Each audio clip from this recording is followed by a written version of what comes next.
Hi అండి. ఎండాకాలం కాబట్టి మంచిగా చలువ చేసే మంచి సొరకాయతోటి చక్కగా ఇలా ముక్కలు తరుక్కొని చక్కగా సొరకాయ పప్పు చేసుకుందాం. ఎంత చలవ అంటే కమ్మగా ఉంటుంది. పప్పు అయితే చాలా టేస్టీగా ఉంటుంది. మనం కందిపప్పుతో చేయట్లే.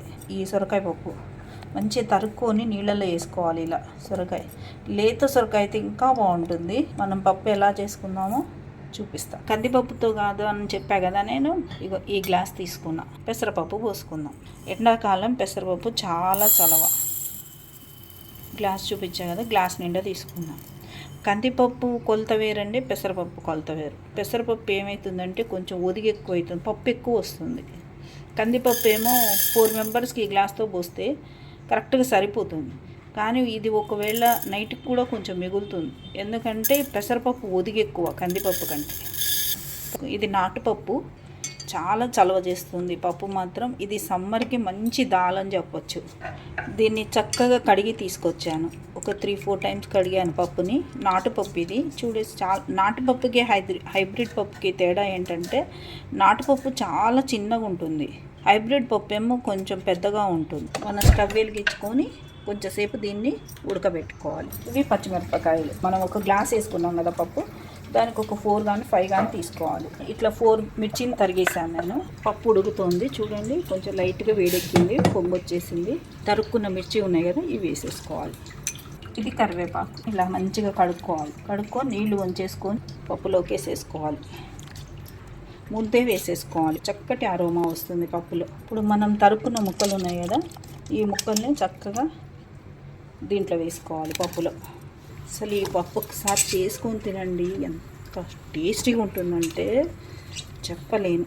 చెప్తే ఒక రకం, తింటే ఒక రకం. టేస్ట్ చూసిన తర్వాత అసలు వదలరు ఈ పప్పుని. ముక్కలు వేసిన తర్వాత దీన్ని ఒక్కటే విజిల్ వచ్చేటట్టు ఉంచుకోవాలి. మళ్ళీ ఎక్కువసేపు ఉంచుకుంటే ఒక 2-3 విజిల్స్ వచ్చి ఉంచుకుంటే పప్పు ముద్దగా అయిపోతుంది. ఇప్పుడు వెంటనే మనం ఏం చేయాలంటే కుక్కర్ మూత పెట్టేసుకోవాలి. విజిల్ రావటం రెడీగా ఉంది. ఒక విజిల్ వచ్చిందండి, బంద్ చేసేయాలి వెంటనే. పప్పు ఎలా ఉందో చూద్దాం.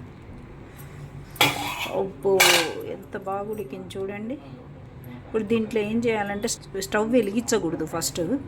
ఇలానే ఉంది కదా పెసరపప్పు కాబట్టి దీంట్లో వెంటనే ఇట్లా వాటర్ పోయాలి, చల్ల వాటర్ పోయాలి. చల్ల వాటర్ పోస్తే ఏమవుతుందంటే పప్పు నలగదు, ముద్దగా పోతుంది. పెసరపప్పు అనేది చాలా చాలా సున్నితమైన పప్పు. అది నీళ్ళు పోసాం కదా, సిమ్ మీద పెట్టుకోవాలి, స్టవ్ వెలిగించుకొని. ఇగో ఇలానే కలపాలి పప్పుని, నిదానంగా కలపాలి.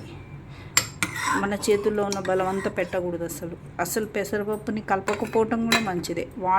వాటర్ వేసేసి ఉట్టిగా గంటెతోటి ఇలా ఇప్పుడు నేను అన్నాను చూడండి, అలా అనాలి. కందిపప్పుతో ఎలా అయినా మనం దాంతో సర్కస్ చేయొచ్చు, కానీ పెసరపప్పుతో చేయలేం. చాలా టేస్టీ కుదరాలి అంటే మనం జాగ్రత్తగా ఉండాలి.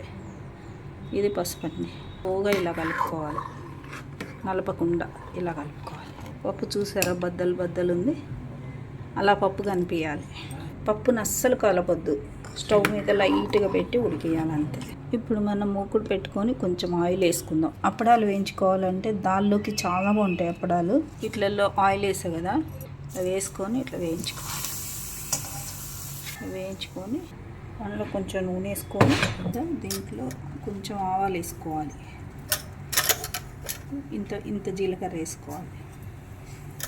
స్పూను మినపప్పు వేసుకోవాలి. ఎండుమిర్చి వేసుకోవాలి. ఇంగువ. అసలు ఎంత ఇంగు ఘాటు ఉంటుంది అంటే అసలు చెప్పలేం. కొంచెం వేస్తే చాలు, చాలా ఇంగువ వాసన వస్తుంది. ఇంగు అని తాలింపు దీంట్లో వేయటం.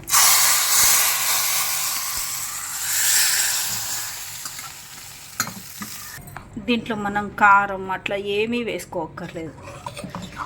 సొరకాయ పప్పు అంటే కారం వేసుకోరు, ఎర్రగుంటే బాగుండదు. పప్పు ఇలానే ఉండాలి, పచ్చగా అందంగా ఉండాలి.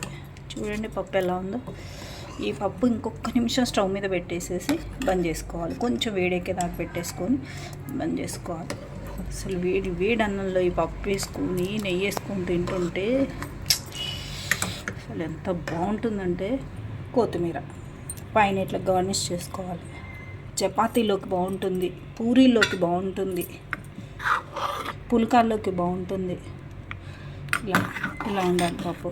ఇది ఇంకొక నిమిషం అయితే ఏమవుతుందంటే బంద్ చేసిన తర్వాత కొంచెం దగ్గరకు వస్తుంది.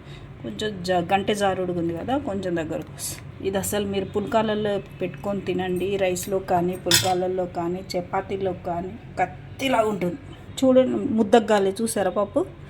ఈ పప్పులో ఒక్కటే అండి చేయాల్సింది, ముద్ద కాకూడదు. ఈ పప్పు గంటకి ఇట్లా ముద్దగా అతుక్కున్నట్టు రాకూడదు, ఇలా రావాలి. ఈ పప్పుని ఇలా వేసుకొని ఈ పప్పులో ఇలా రైస్ పెట్టుకొని నెయ్యి వేసుకోవాలి. ఈ అప్పడాలు ఉన్నాయి చూసారా, వీటిని ఇలా పెట్టుకొని పక్కన పెట్టుకోవాలి. కాలుతోంది బాగా. ఇగో ఇది పచ్చిమిరపకాయ మంచిగా ఉడికింది, మీకు ఇష్టమైతే ఇది పెట్టుకొని కొరుకోవచ్చు. ఇలా తీసుకొని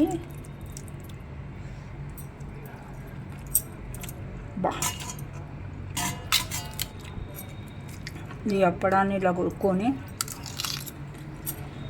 తింటుంటే సూపర్ ఉందండి. మీరు అసలు ఇలా ఈ పప్పుని చేసుకొని తినండి, నేను చూపించినట్టే చేసుకోండి. ఎంత బాగుందంటే, మీకు కొంచెం కారం కావాలి అంటే ఇంకొక 2 మిరపకాయలు ఎక్కువ వేసుకోండి. అంత బాగుందండి. లైక్ చేయండి, షేర్ చేయండి, సబ్స్క్రైబ్ చేయండి.